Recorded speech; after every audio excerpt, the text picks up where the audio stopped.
I was walking home about 11 p.m. to my flat on the Barbican and a man threatened to rape me. I called the police and they were lovely about it, but obviously there was no CCTV and it was quite dark, so there was nothing I could do, and then I felt particularly unsafe for quite a few weeks after that, walking around on my own.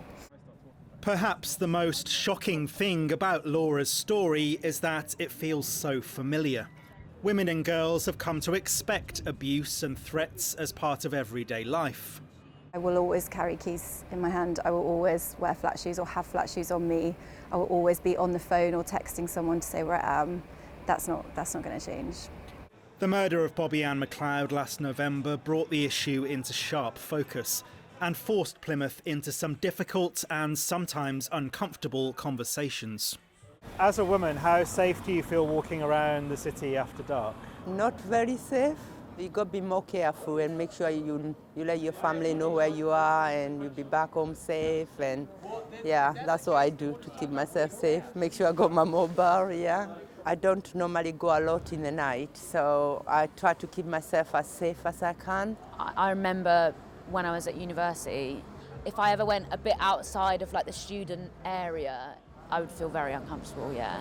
We were just in a bar over there and I saw 4 men talking very inappropriately to the girl behind the bar, and I was like, why is this still happening? I mean, I've got a lot of female friends, so I know how they feel about it, and I know it's an issue. Yeah, like I don't think you'd tend to ever leave us alone. No, I would be very much aware together. if you were going to leave, I would make sure that you weren't by yourself. Yeah.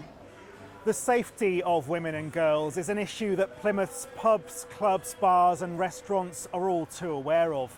And they're constantly trying to come up with new ways of making sure their customers not only have a great night out, but that they get home safely.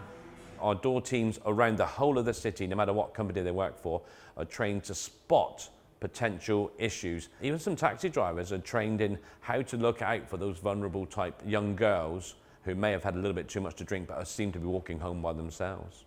Devon and Cornwall Police admit there is still a lot of work to do.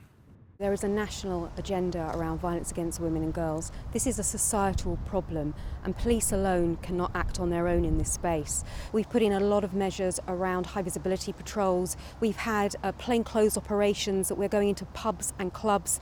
We ask the public, if you don't feel safe, please let us know, because actually together as a society we can make our streets safer.